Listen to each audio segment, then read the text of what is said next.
గణపతి కాబట్టి పరబ్రహ్మమై ఉన్నాడు. ఈయనకి సిద్ధి బుద్ధి భార్యలు. ఎవడు బుద్ధిని ఉపయోగిస్తాడో వాడు సిద్ధిని పొందగలడు. బుద్ధి ఎవరికి ఉంది? లోకంలో ఏ ప్రాణికి లేదు, ఒక్క మనుష్య ప్రాణికే ఉంది.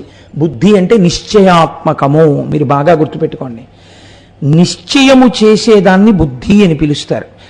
మనకి చిత్రం ఏమిటంటే రెండు మీకు కనపడవు, ఇవే మీ జీవితాన్ని శాసిస్తాయి. మన ఏవ మనుష్యానాం కారణం బంధమోక్షయోహో. మనస్సు ఇది సంకల్ప వికల్ప సంఘాతము. కానీ దీనికి ఉన్నటువంటి దురదృష్టం ఏమిటంటే ఇది ఎంతసేపు చెప్పినా ఇది చెప్పగలదు తప్ప నిర్ణయం చెయ్యలేదు. ఇది చాలా తెలివైనటువంటి గుమాస్తా లాంటిది. నోట్ ఫైల్ రాయగలదంతే, ఆఖరి సంతకం ఆయనే పెట్టాలి, పై అధికారి. అది బుద్ధి. ఇది ఏం చేస్తూ ఉంటుంది అంటే చెప్తుంది. పోన్లే వాడు ఎవరో ఏదో చెప్తున్నాడు కదా, పోనీ అక్కడికి వెళదాం, 4 మాటలు వినొద్దాం, పోని పోయిందే ఉంది, ఏదో సుబ్రహ్మణ్యుడు వింటే చక్కగా పిల్లలకి మంచిది అంటున్నాడు కదా, పోని వెళ్ళొద్దాం అంటుంది.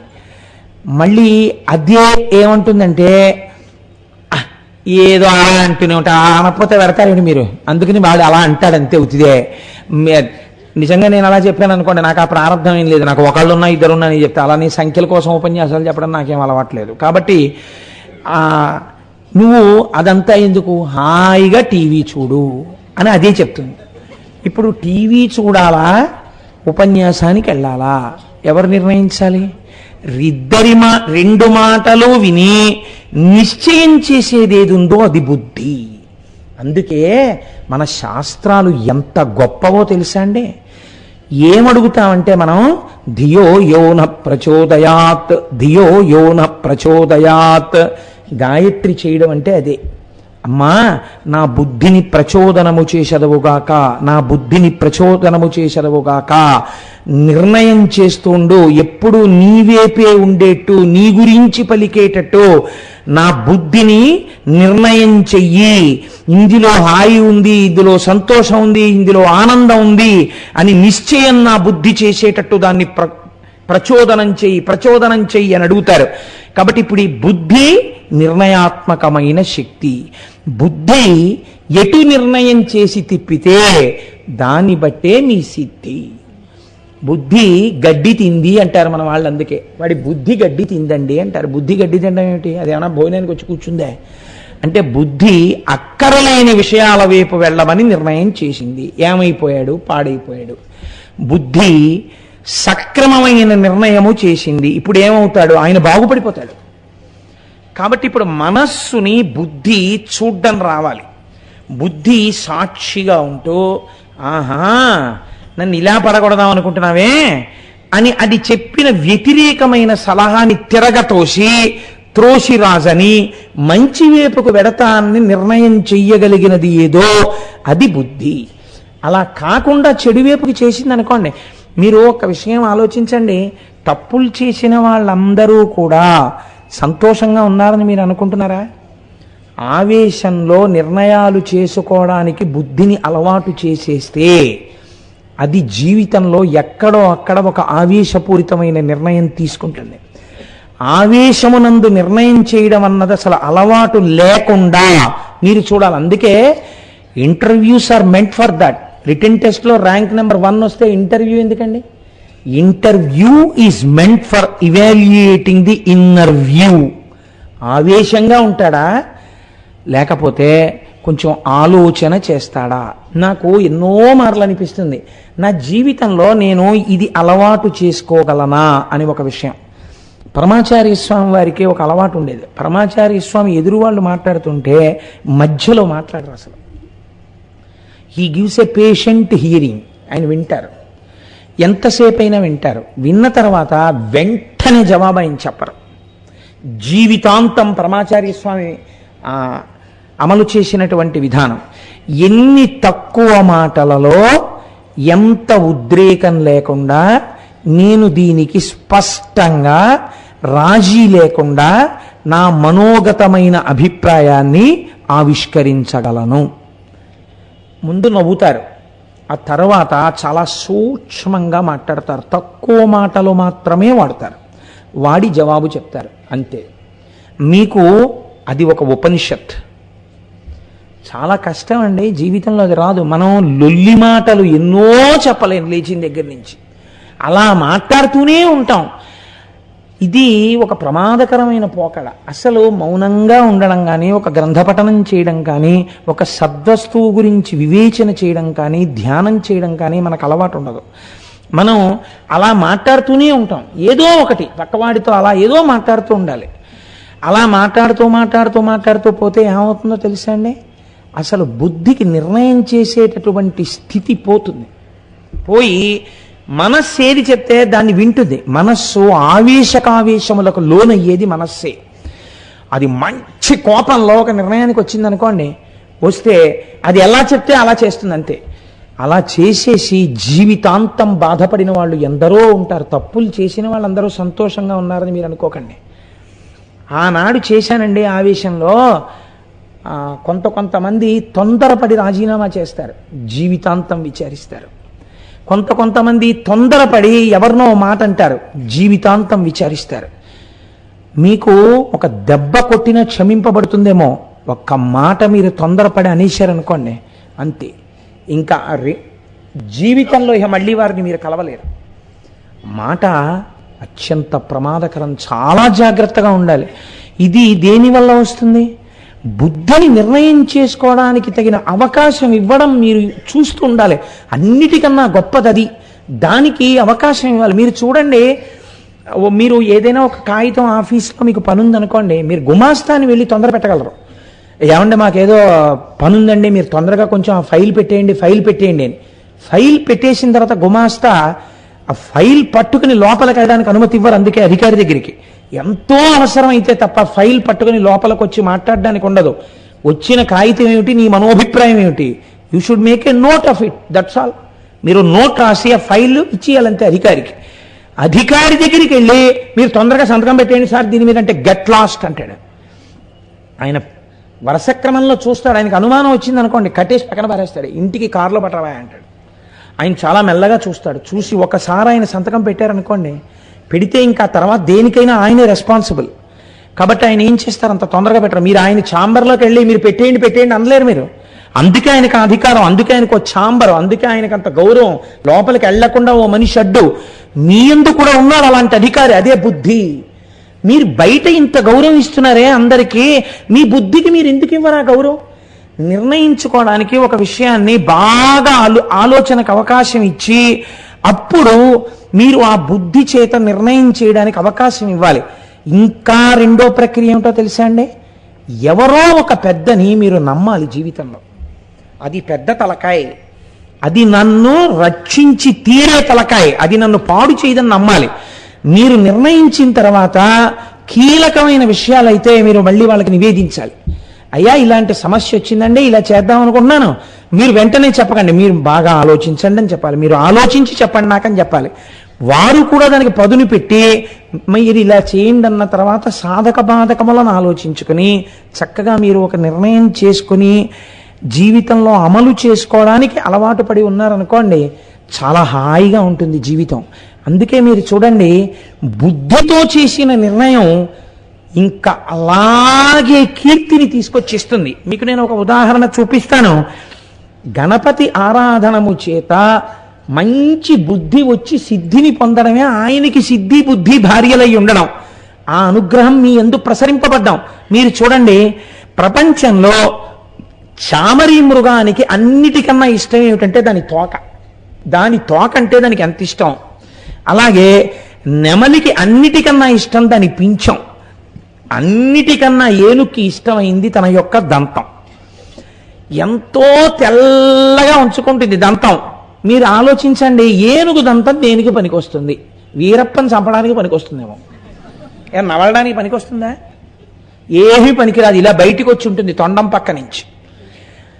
ఆ దంతాన్ని మీకు చిత్రం ఏమిటంటే, స్నానం చేసి వచ్చి ఒంటి మీద దుమ్ము పోసుకుంటుంది, దంతాలు మాత్రం మెరిసిపోతుంటాయి ఏనుగువి. అలా బెరడుకి రుద్దుకుని అంత మిల్ల మిల్ల మిల్ల మిల్ల మెరిసిపోయేటట్టు ఉంచుకుంటుంది. దానికి ఆ దంతం అంటే ఎంతో ఇష్టం ఏనుగుకి. అటువంటి ఏనుగు ముఖం ఉన్న గణపతి వ్యాసుడు భారతం చెప్తుంటే దేంతో రచన చేశాడండి? ఆయన అడిగితే ఒక గంట ఉండదా? తన దంతాన్ని విరిచేసి దాంతో రచన చేశాడు. ఎందుకని? బుద్ధి తొందరగా దేనికి ఉపయోగించాలి? నీకున్నవి లోకోపకారమునకో నువ్వు ఉపయోగించాలి. ఈ భారతాన్ని రచన చేయడానికి నా దంతం ఉపయోగపడితే కొన్ని యుగాల పాటు పంచమ వేదమైన భారతం చదువుకుని లోకం ఉద్ధరింపబడుతుంది. దంతం విరిచేసి ఏకదంతం శూర్పకర్ణం లంబోదరం అని ఆయన పేరు సంపాదించాడు. ఎంత శాశ్వత యశస్సు పొందాడు! మహాభారతాన్ని రచయించిన వాడు వ్యాసుడైతే ఘంటం పట్టి రాసినటువంటి వాడు మహానుభావుడు వినాయకుడు. కాబట్టి మీకు విశిష్టమైన నాయకుడై ఉంటాడు. మీరు ఎన్ని కోణాల్లో గణపతి తత్వాన్ని ఆలోచించండి, నిప్పు రవ్వలు రేచినట్టు రేగుతాయి అందులోంచి. ఎందుకని కారణం మీరు ఎప్పుడు ఒక్కటే గుర్తుపెట్టుకోవాలి. త్రిశూలమునకు తెగి శివాజ్ఞ చేత వచ్చిన తలకాయ. అందుకే అది చేసే పనులన్నీ లోకమునకు మంగళము చేసేవి, విఘ్నములు తీసి సిద్ధినిచ్చేవి అయ్యుంటాయి. మీరు చూడండి, గణపతి యందు ఒక చిత్రం ఉంటుంది. ఇన్ని మీకు ఇచ్చేవాడి మీద శ్లోకాలు చాలా జటిలంగా, ఉపాసన చాలా జటిలంగా ఉందనుకోండి, మీరేం పొందుతారండి ప్రయోజనం? శివుడెంత సులభుడో వినాయకుడంత సులభుడు. మీరు ఆకులు తెచ్చి పూజ చేస్తే చాలు. అందున గరిక 21 గరిక పత్రి తీసుకొచ్చి ఆయన పాదాల మీద వేస్తే చాలు, అన్నీ ఇచ్చేస్తాడు. సింధూరం ఇలా రాస్తే చాలు, పొంగిపోతాడు ఆయన. ప్రాతస్మరామి గణనాథ మనాథ బంధుం సింధూరపూర పరిశోభిత గండయుగ్మం అని కదా. ఆ సింధూరం గండయుగ్మానికి రాస్తే ఆయన పొంగిపోతాడంతే. మనకున్నటువంటి పెద్ద లోపం ఏమిటంటే, మన వేపు అసలు గణపతికి సింధూరమే రాయరు. అయ్యప్ప స్వామి గుళ్ళో పైన ఉన్న గణపతికి చూడండి, ఒళ్ళంతా సింధూరమే. తమిళనాట మీరు వెళ్ళండి, ఎంతంత పెద్ద గణపతులకు సింధూరం రాసుంటారు. అందుకే ఆ రాజ్యం అంతా పైకొస్తోంది. కనుక ఈయనకున్న గొప్పతనమేమి? మీరు చూసిన కొద్దీ మనస్సు ఉప్పొంగిపోయేటట్టుగా చేయగలిగినటువంటి వాళ్ళు ఎవరో తెలుసా అండి? లోకంలో 3 ఉన్నారు. ఈ 3 4వ వస్తువు లేదు ఇంకా. ఈ 3 మిమ్మల్ని ఉత్తేజం పొందేటట్టు, పరమ ఆనందం పొందేటట్టు చేస్తాయి. ఇవి చంటి పిల్లలైనా సరే మీరు తీసుకెళ్ళండి, చూపించండి, వాళ్ళు తెలియకుండానే ఏడు పాపేసి వాటిని చూసి అబ్బా అంటారు. మొట్టమొదటిది చంద్రుడు. అందుకే అందరికీ మేనమామి. మీరు చూడండి, వృద్ధులు, స్త్రీలు, పిల్లలు, జంతువులు అన్ని రాత్రి అయ్యేటప్పటికి ఆ చంద్రుడి యొక్క కాంతిలో కాసేపు కూర్చోవాలంటే బా ఎంత హాయిగా ఉందోనే ఈ పున్నమి చంద్రుడి కింద కూర్చుంటే అంటాడు. ఇంకా కొంచెం భార్యను సంతోష పెట్టాలంటే నీ ముఖమే ఆకాశంలో ఉందనుకున్నానే అంటాడు. మా ప్రాణమూర్తి గారు లాంటి వాళ్ళు అయితే ఆశువుగా కవిత్వం చెప్పేస్తారు. కాబట్టి ఇప్పుడు చంద్రుడు మీకు ఆనందము నీయగలడు. మీరు చూడండి, చంటి పిల్లలు అన్నం తినకపోతే పూర్వకాలంలో తల్లులు బయటికి తీసుకొచ్చి చందమామ రావే జాబిల్లి రావే అని చక్కగా పాట పాడుతూ చందమామ మీద కథలు చెప్తూ వాళ్ళకి అన్నం పెట్టేవారు. ఇప్పుడు చందమామ కనపడ్డు, అన్ని అపార్ట్మెంట్లు ఫ్లాట్లే కదా. అసలు చందమామ కనపడ్డు, చందమామ రావే జాబిల్లి రావే పాట వచ్చిన తల్లి లేదు, గొడవే లేదు. అందుకని వాడికి ఆనందము లేదు, ఈవిడికి ఈ ఆనందం లేదు. వాడు ఇలా ఇలా వెర్రెక్కిపోతున్న ఆడవాళ్ళందరినీ పరమసాధులుగా దేశం కీర్తించిన వాళ్ళు ఇలా మండిపోతున్నటువంటి రౌద్రమూర్తుల్ని టీవీ స్క్రీన్ మీద చూపిస్తూ వాడికి అన్నం పెడితే వాడు అలాగే తయారవుతున్నాడు. కాబట్టి మనకి ఇప్పుడు అన్ని టీవీ. చంద్రుడు ఆహ్లాదకారకుడు, పరమ సంతోషాన్ని ఇస్తాడు. రెండవది, ఏమీ తెలియకపోయినా సరే ఆనందాన్ని ఇచ్చేదేదో తెలుసా అండి? సముద్రము. సముద్రం మనకి పక్కనే ఉంది కాబట్టి మనకి తెలియదండి. నేను ఏలూరులో చదువుకున్నాను 10th క్లాస్ వరకు. ఇంటర్మీడియట్ చదువుకోవడానికి ఫస్ట్ టైం విశాఖపట్నం వెళ్ళాను. వెళితే నేను వెళ్ళగానే నేను కోరిన కోరిక ఏంటంటే, ఒరే నాకు సముద్రం చూపించండి రా అని అడిగాను.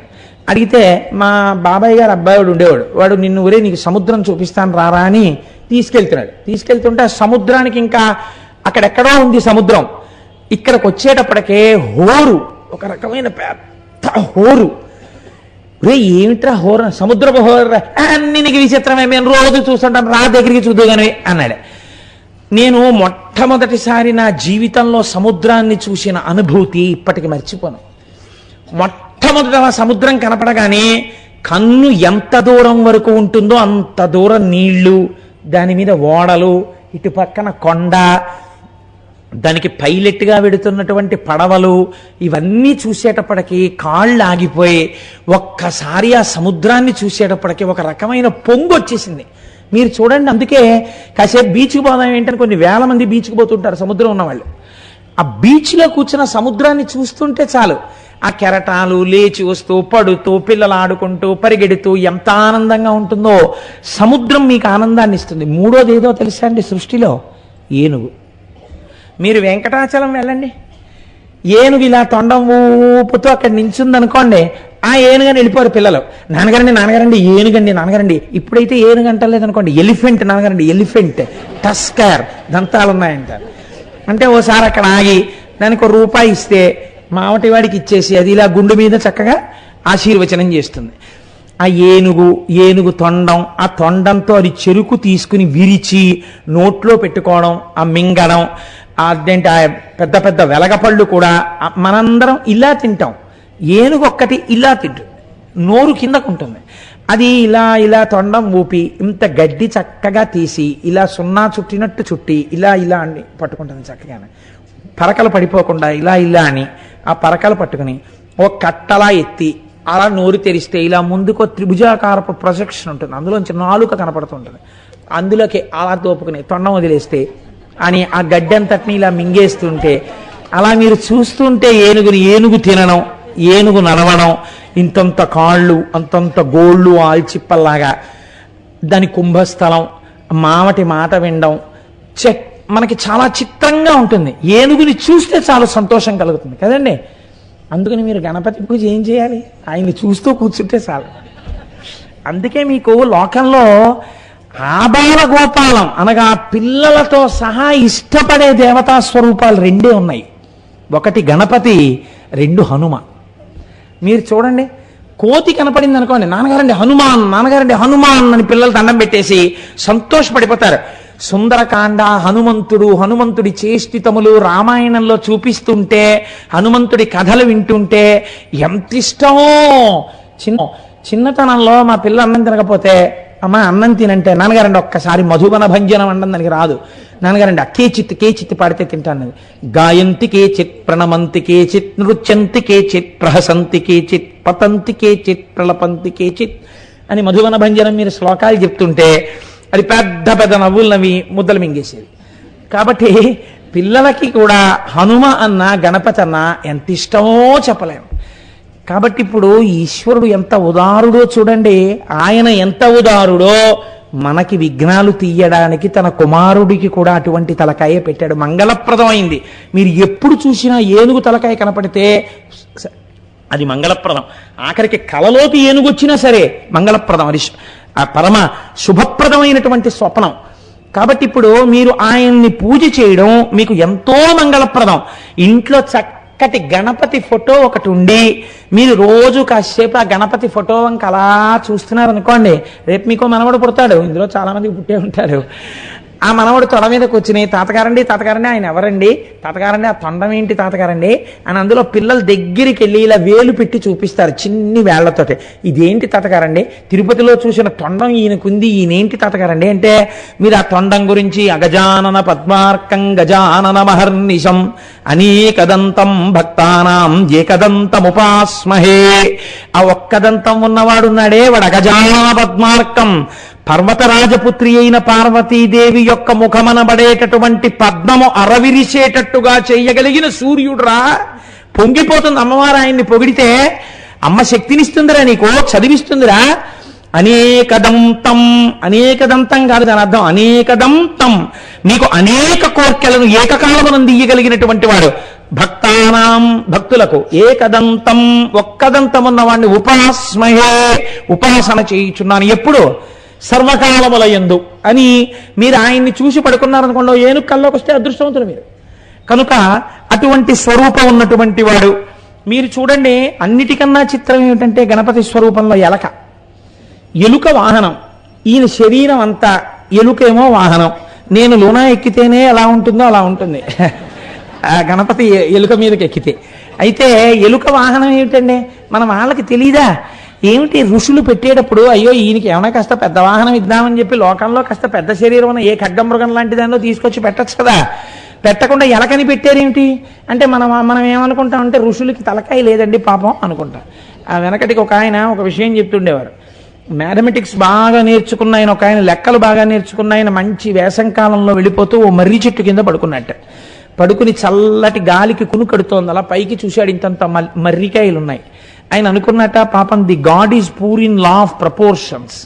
పరమేశ్వరుడికి ఈ ఎంత చెట్టుకి ఎంత కాయ ఉండాలి అన్న విషయంలో కొంచెం జ్ఞానము లేనివాడు, తెలివి తక్కువవాడు.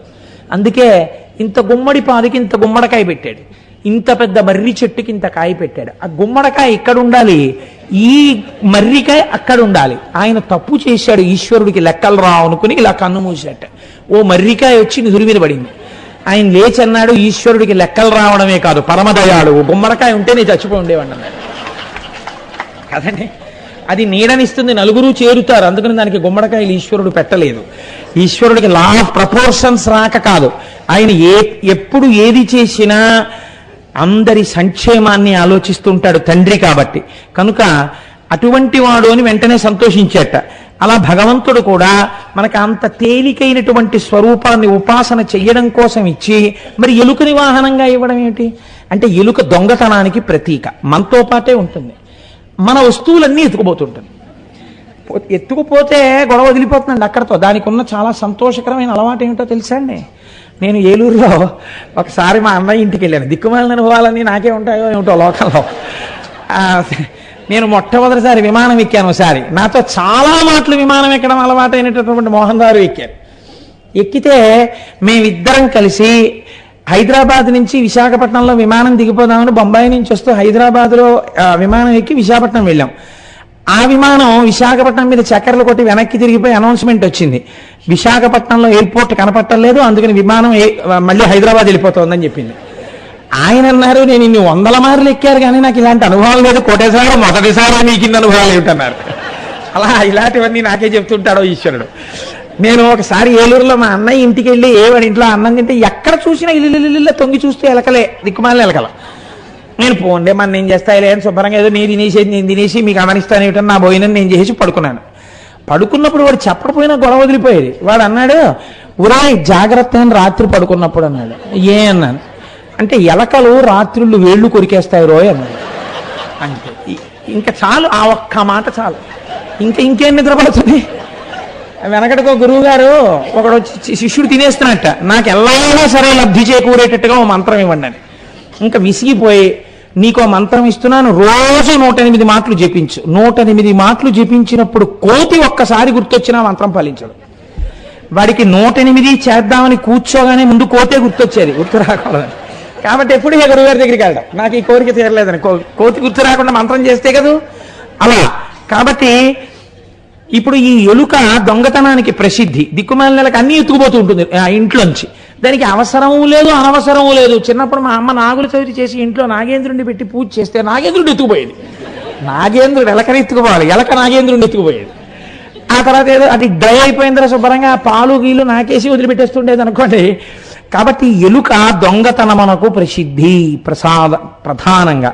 మన బతుకు అంతే కదండి, ఈశ్వరుడు అన్నీ ఇస్తే వాడివి కాదు ఇవన్నీ నావే అంటూ ఉండడం. కాబట్టి దొంగ బతుకు మంది. ఈ దొంగ బతుకు వేరొక దొంగ బతుకుగా మారుస్తాట ఆయన కింద చేరితే, అంటే ఆయన్ని వహించడం మొదలు పెడితే. ఏ దొంగతనం ఇస్తాట? 10 మంది హృదయాల్ని కొల్లగొట్టగలిగిన దొంగతనం పొందుతాట. అంటే ఈశ్వరాభిముఖుడై భగవద్భక్తి చేత తాను మాట్లాడిన మాటలకు పరవశులై ఇంతమంది హృదయాల్ని తాను కొల్లగొట్టే దొంగ అవుతాట. ఎందుకని? భగవంతుణ్ణి భరించాడు. ఇప్పుడు ఈ దొంగ ఇలాంటి దొంగగా మారుతాట. ఇలా మారడానికి ఎలక విఘ్నేశ్వరుణ్ణి వహించింది. ఎలక కాదు, నువ్వు కూడా అలా వహించడం నేర్చుకో, నువ్వు కూడా 10 మంది ప్రేమని సంపాదించడం నేర్చుకో అని చెప్పడానికి. అందుకే దానికి పెద్ద పెద్ద చెవులు ఉంటాయి. చెవుల్ని చూడండి, ఏనుగు చెవుల్ని దేంతో పోలుస్తారు? విషిణీకర్రలు అంటారు. లేకపోతే చాటల్లాంటి చెవులండి అంటారు. చాట ఏం చేస్తుందండి? చాట ఒక్కటే పని, దాంట్లో రాళ్ళు కలిసిపోయినటువంటి బియ్యం కానీ లేకపోతే పప్పు కానీ పోసేసి ఇలా ఇలా ఇలా ఇలా చెరిగితే వీటన్నింటినీ వదిలేసి అసలు ఏది ఉంటుందో ఆ పదార్థాన్ని వెనక్కి తీసుకుంటుంది, పొల్లు ముందుకు తోసేస్తుంది. గణపతిని నమ్మి ఆవాహన చేసి జాగ్రత్తగా ఉపాసన చేస్తే లోకంలో పొల్లు తీసేసి సారం వేపుకు మిమ్మల్ని నడిపించేస్తాడు. కాబట్టి ఆయన ఆయుధాల గురించి చెప్తే 3 రోజులు నేను దాని గురించే చెప్పవలసి ఉంటుంది. మీరు తప్పూర్వం విన్నారు. పరమభక్తిని ఇయ్యగలిగినటువంటి వాడు, గండ్రగ గొడ్డలితో ఆ కర్మపాశములను తెంచి భక్తి పాశములను వేసి తన వైపుకు లాక్కోగలిగినటువంటి వాడు. గణపతి గురించి పిల్లల మనస్సు కూడా రంజిల్లిపోయేటట్టుగా ఒక ఆఖ్యానాన్ని చెప్తుంటారు పెద్దలు. నారాయణి నారాయణ కదండి, ఆవిడ అన్నగారు కదా మరి నారాయణుడు. మరి నారాయణుడు ఏమవుతాడు వినాయకుడికి? మేనమా అవుతాడు.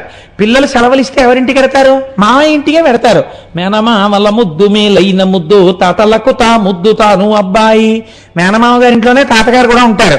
అందుకని అమ్మాయి పిల్లలు అక్కడికి వెడితే ఇన్నాళ్ళకి అమ్మాయి పిల్లలు వచ్చారని తాతగారు మేనమామ పొంగిపోయి ఆదరించి సంతోషిస్తారు.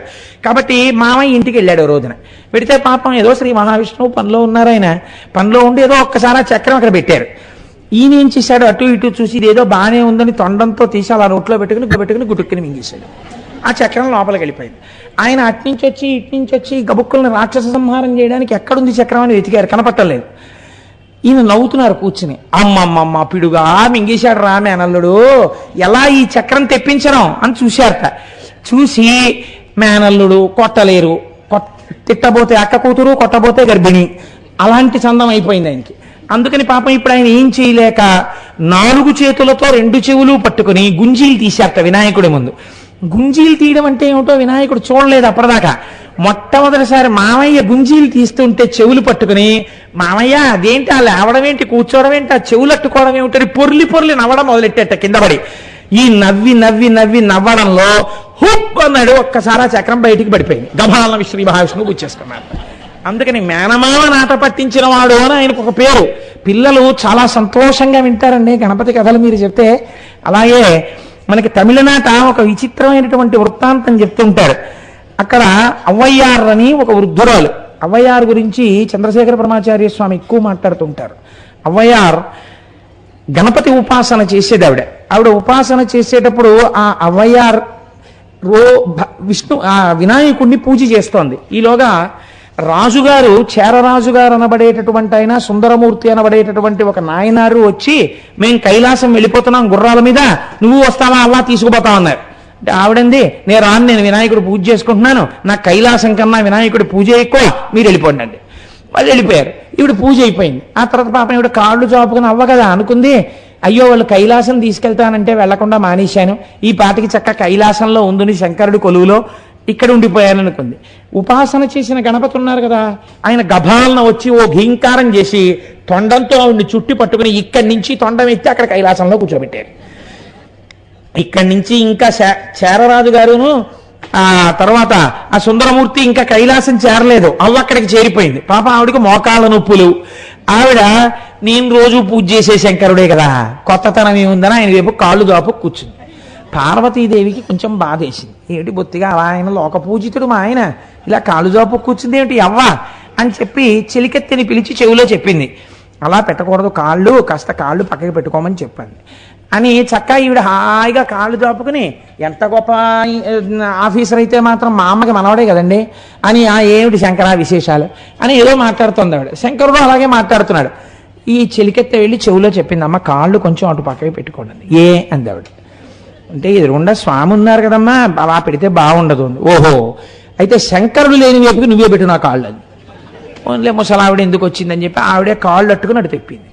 ఈ కాళ్ళు ఇటు తిరుగుతుంటే శివుడు తిరిగిపోయాడు. ఈవిడ పెట్టి పాపం చెలికెత్తి ఇటు వచ్చింది, శివుడు అటున్నాడు.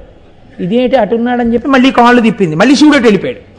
కాసేపు ఆగి శివుడు అన్నాడు, ఏమిటి ఎంతసేపు తిప్పేస్తావు నన్ను ఇలాగన్నాడు. అంతటా శివుడున్నాడని అవ్వయ్యారు నమ్మింది. అందుకే శివుడు లేని దిక్కు కాళ్ళు ఎక్కడ పెట్టాలి, ఆ భక్తి కలిగాక పెట్టాలి. అంతేగాని అవ్వయ్యారు చేసింది మేము చేస్తాం చేయకూడదు. కాబట్టి అటువంటి తల్లి అవ్వయ్యారు. కాబట్టి మనకి తమిళ దేశమునందు ఇటువంటి స్థితిని పొందినటువంటి వాడు అని గణపతి గురించి అనేక విషయాలు చెప్తూ పెద్దలు పరమాచార్య స్వామి వారు చెప్పినటువంటి ఒక మాట నాకు జ్ఞాపకానికి వస్తోంది. ఆయన అంటారు, పశ్యేయమే కస్య కవే కృతించేత్ సారస్వతం కౌశమమై మిరిక్తం అంత ప్రవిశ్యాయమవీక్షితశ్చేత్ కోణే ప్రవిష్టా కవికోటిరేష. ఒక ఆయన సమస్త వాంగ్మయాన్ని చదివేశాట, కావ్యాలన్నీ చదివేశాడు, పురాణాలన్నీ చదివేశాడు, అన్నీ చదివేశాడు. చదివేశాక ఆయనకు విచిత్రమైన ఆలోచన వచ్చింది. అరే నేను ఇవన్నీ చదివేశాను, తీసుకొచ్చి పాపం సరస్వతీదేవి యొక్క కోశాగారం ఖాళీ అయిపోయి ఉంటుంది. మీరు నేను అన్నీ పట్టుకొచ్చి చదివేశాను కదా, ఇప్పుడు సరస్వతీదేవి దగ్గర ఏం లేవు కావ్యాలని అనుకుని తన ఉపాసనా బలంతో ఒక్కసారి అమ్మవారికి క్షమార్పణ చెప్దామని అమ్మవారి కోశాగారంలోకి వెళ్ళి తొంగి చూసేట. తను ఎన్ని చదివాడో దానికి 1,000,000 రెట్ల కావ్యాలు పురాణాలు ఇంకా ఆవిడ కోశాగారంలో అలా పడే ఉన్నాయి. నువ్వెన్ని చదివితే పూర్తయిపోయినట్టు? చదివితే పూర్తయిపోవు కదా, అమ్మవారి యొక్క కోశము ఎప్పుడూ నిండే ఉంటుంది. అలా మీరు వినాయకుడి గురించి ఎంత చెప్పినా ఇంకా మిగిలిపోతూనే ఉంటుంది. ఎందుచేత ఆయన యొక్క గొప్పతనం అటువంటిది. ఆయన సాక్షాత్తు పరబ్రహ్మము, ఏదైనా ఇయ్యగలడు. విచిత్రం ఏమిటంటే సవితి తిథి ఆయనకి చాలా ఇష్టమైనటువంటి తిథి. ఇవాళ మనం ఇప్పుడు చెప్పుకున్న తిథి ఏమిటి? సవితి తిథి.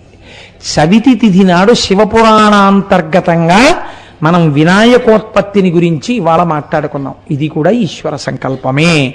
అలా సవితి నాడు ఎవరైనా వినాయకుడు గురించి ప్రత్యేకం వింటే విద్యార్థియగు వాడు విద్యను చెందు, ద్రవ్యార్థియవు నతడు ద్రవ్యంబు చెందు, కన్యార్థియగు వాడు కన్యను పెండ్లాడు, పుత్రార్థియగు వాడు పుత్రులగును, భోగార్థియగు వాడు భోగములం చెందు, మోక్షార్థియగు వాడు ముక్తి నుండు, రాజ్యార్థియగు వాడు రాజ్యమార్జించు, యశోర్ధియవు నాతడు యశముబడయు, రుగ్నుడై కుందునట్టి వాడారోగ్యమందు, రుణభరాక్రాంతుడొందును రుణ విముక్తి, గొప్ప ఇక్కట్టులందు గగ్గోలు పడెడువాడు నిర్వృత్తి చెందును వాస్తవంబు.